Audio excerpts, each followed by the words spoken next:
കോഴിക്കോട് മൈജി ബോധവൽക്കരണ ക്യാമ്പയിൻ സംഘടിപ്പിച്ചു. Kozhikode Thondayad myG future EPIC ഷോറൂമിൽ വെച്ചാണ് പരിപാടി സംഘടിപ്പിച്ചത്. കൊച്ചുകുട്ടികൾക്കിടയിലുള്ള അമിത ഫോൺ ഉപയോഗത്തെ സംബന്ധിക്കുന്ന ബോധവൽക്കരണ ക്യാമ്പയിന്റെ രണ്ടാം ഘട്ടത്തിന്റെ ഭാഗമായിട്ടായിരുന്നു പരിപാടി.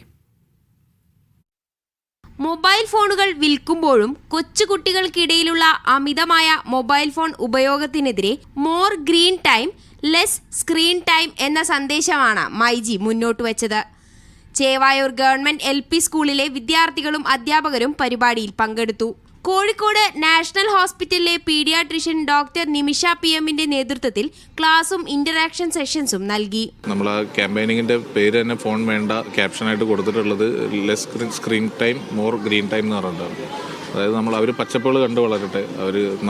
നമ്മളുടെ ചെറുപ്പത്തിൽ എങ്ങനെയായിരുന്നു അതേപോലെ തന്നെ അവരും ആ ഒരു രീതിയിൽ നമ്മുടേതായുള്ള ആക്ടിവിറ്റികളും കാര്യങ്ങളുമായിട്ട് മുന്നേറി പോകണം എന്നുള്ളൊരു ഭാഗമായിട്ടാണ് നമ്മൾ ഇങ്ങനത്തെ ഒരു ക്യാമ്പയിനിങ് ആയിട്ട് കൊടുത്തിട്ടുള്ളത്. പരിപാടിയിൽ പങ്കെടുത്ത എല്ലാ കുട്ടികൾക്കും പൂക്കളുടെ വിത്തും ഗ്രോ ബാഗും ഉൾപ്പെടുന്ന കിറ്റ് സമ്മാനിച്ചു. മീഡിയ 1 കോഴിക്കോട്.